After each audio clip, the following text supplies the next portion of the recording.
Lamar got sucked in by the impossible to resist magnetic allure of campground bingo. It was fun, I bet, wasn't it? Listen, when we go to campgrounds, the first thing they do is they give you a list of activities because they have activities constantly. And so the friends of ours who went with us, they had went to visit a relative up the road in Florida. And so we were pretty much hanging out on our own. And Carla pulls out the thing and she goes, well, you want to do something at the campground? She said, we've never done it. And she said, tomorrow night's karaoke. I said, well, I damn sure don't want to do that. Okay. I don't want to go to karaoke. She said, but tonight is campground bingo. And I said, you know what? I love a little bingo. Let's go. And so we take off over there, and it was a little bit too far to walk. It was on the other side of the lake. So we drove. And so as we're driving over, I said, well, I hope there's enough people. You know, I'd hate for it to not be successful, you know, whatever. You know, I'm looking out for the people. I can't find a place to park when we get over there. Cannot find a place to park. Golf carts everywhere, cars everywhere. So we finally find a spot. We can't sit inside. And it's there's a restaurant there that they serve breakfast and lunch and dinner and you know, whatever. And they're having it in the restaurant. And so we couldn't even sit inside. We had to sit out on the patio. Okay. We had to sit out on the patio, and they've got the bingo thing set up. And so you walk up to the bingo table and you pay $2 for a sheet. And it's got 3 bingo cards on the sheet. So I buy 2 sheets, and they give us them little stampers, you know, that got the ink on them.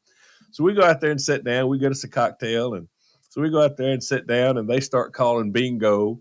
And the lady, evidently they've been doing this for a while. Okay. And so like every number, she's got something going on with it'll be like B27. And she'll call me, then she'll say like, something 24. Oh, that's Dirty Shirley. B24, Dirty Shirley. Who's Dirty Shirley? I don't know Shirley. I really, really don't know. I don't. And she has a name for just about every number. Because, you know, there are people that live at, you know, or some people stay there for 2 or 3 months. You know, there's people traveling all the time, but there's some people who actually live there. So this place is packed. So when the game's over, you have to get back in line to buy the cards each game. So each time you're getting in line, there's somebody in front of you and there's somebody behind you. And it's always somebody different. So I know you're going to be shocked at this, but I met a lot of people. And I found out a lot about who's staying there, and people are traveling, where they're from. I mean, you know, so it was very interesting. And when you look at the motorhomes that are at this campground, I'm talking $600,000 motorhomes. The people I'm standing in line with, I'm like, where are you getting this money? I don't know. They're lucky at campground bingo. Yeah. Campground bingo. I guess. But it was really cool. And so we're sitting outside. And so behind us at another table was a man and his wife. And they were both travel nurses. And they are living in their motorhome, traveling from hospital to hospital while they build a new house.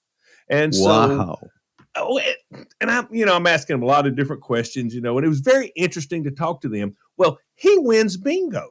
Well, okay, that's great. 5 bingo games later, she wins bingo. That's $50 a piece. And they're like, man, we're having fun. I said, I guess you are. You playing with house money. I said, your drinks are free. I mean, what is there some sort? Are you a bingo shark? Or I don't know. But so she kept calling them all off. And so we, at the very end, we did blackout bingo. And she said, everybody needs to buy extra cards because I call this one out very slow. And I'm starting to calculate this. Now, there's probably 75 people, okay?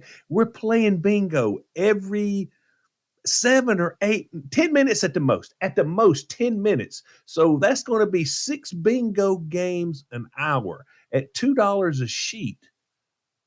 We're doing pretty good on this bingo, I think, because they're giving away a $50 prize at each game. So 4 people won. And so I go up to one of the people that won, and I said, man, how does she afford to give all of y'all $50? He said, she don't. She gives all of us $12.50. If somebody else wins, you got to spend the $50. So at the end of the night, they played blackout bingo, and whoever got the blackout won $250. Nice. And then after that, they kept calling for the crybaby card. So you only won $88 if you finished second place. I was 2 squares away from $250. Oh, Lamar. I got to be honest with you. The next time we go camping, I'm looking for bingo. The beer was cold, the cocktails was good, and the French fries were crinkle cut, and they were off the chain. Listen, Campground Bingo sings this song. Do-da, do-da. Instant access to the podcast, and fun side. Just download the free Bob and Sheri app. I think a lot of us have a grocery store that is our grocery store. Mary and I do. I mean, there's like within driving distance 3, but the closest one is the one that we go to all the time, and usually it's me. I'll say, "What do you want me to get there?" I'm going to get a bottle of wine and maybe a little ice cream and something while I'm working tomorrow. What can Sometimes she goes, but mostly it's me. And, I know there's every aisle in the store. I'm very comfortable, and I kind of like going there. It's kind of a pleasurable experience for me. And there is a woman who is a checkout cashier who is a Bob and Sheri listener at my grocery store. And I would see her. Her name is Donna.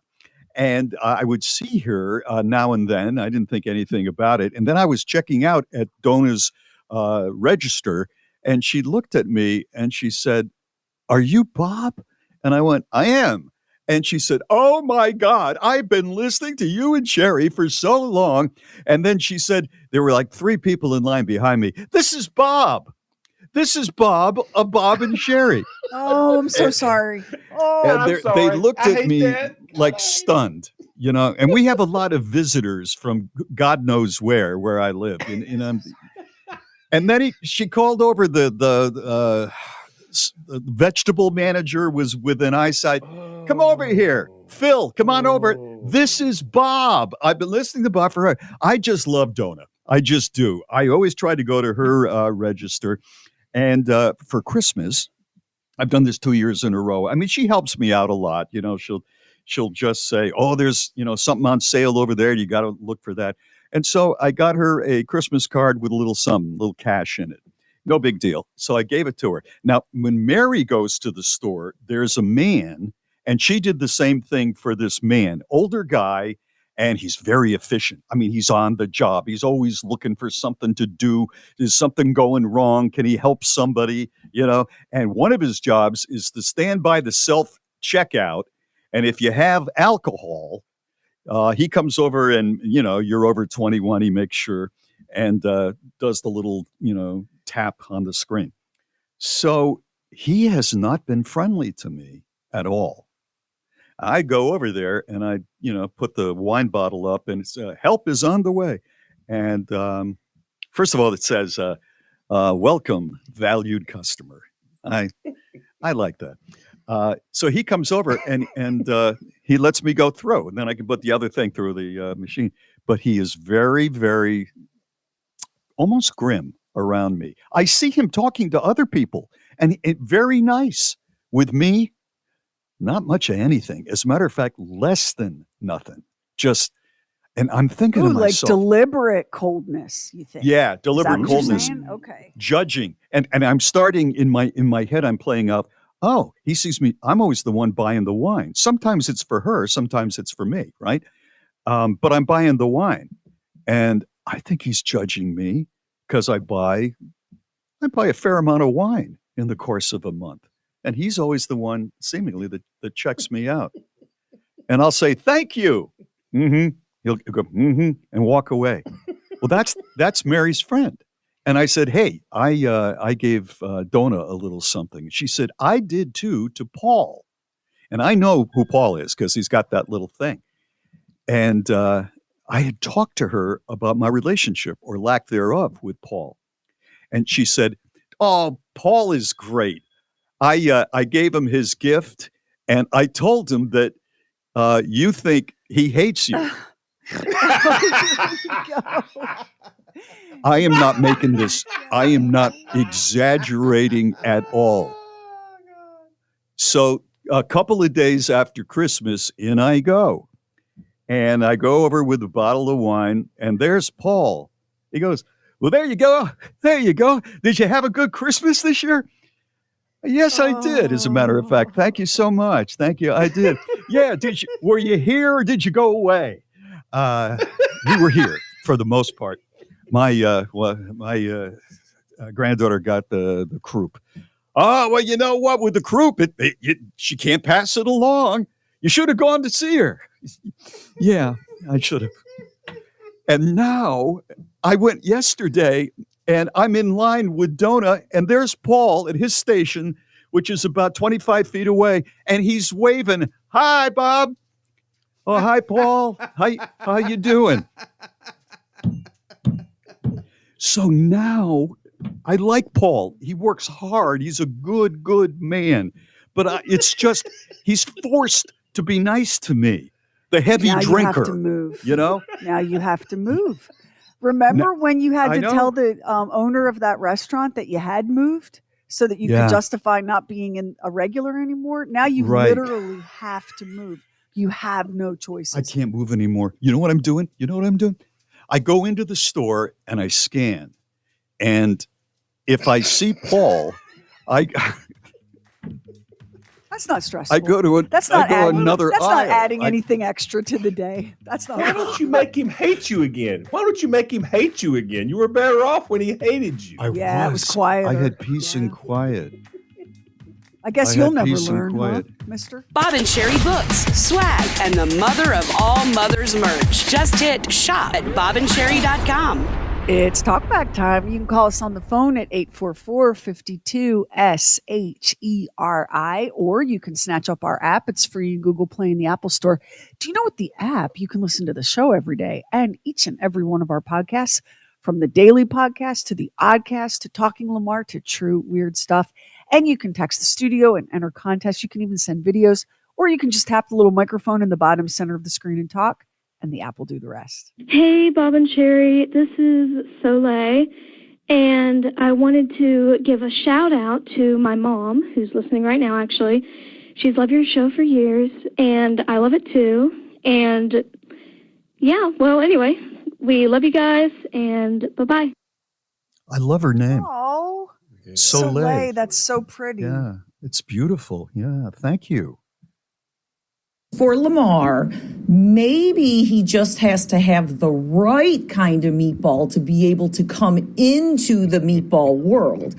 I'm from the Midwest, and some of the stuff you get right, and some of the stuff you don't, but that's not what this call is about. Grape jelly cocktail meatballs.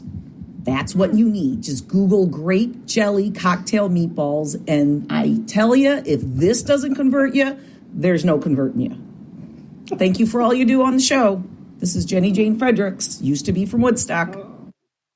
Thank you, Jenny girl. Jane. Thank you, Jenny Jane. Used to be from Woodstock. Say it. Go on. Girl, grape jelly on a meatball. I've had it. I've had it at a party. There were small ones, and I looked, there's a meatball, a Swedish meatball, and there was something different about it, and I found out it was grape jelly in it. I have to say, it wasn't bad. I mean, it was okay. But then again, there's a sandwich a local joint has that is chicken breast with peanut butter and a little bit of jelly, grape jelly on top of it, and some slaw.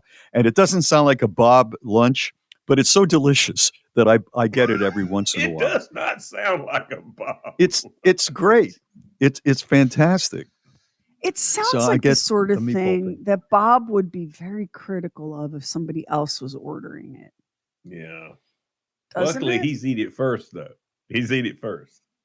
Well, he does have, anything that his mouth touches it's sanctified, in that way. So, yeah. It's sanctified? Anything my mouth touches is sanctified. Anything your mouth touches, yeah. Yeah, that's what you've been telling me about your germs are helpful and you have the best taste. That's So true. I figure if you slap your lips on it, it must just be better. Do you ever forget anything at all? Are you like a human freaking elephant? Jeez. I mean, I say one thing 20 years ago. I don't forget anything, which might be why husband number 3 is in circulation right now.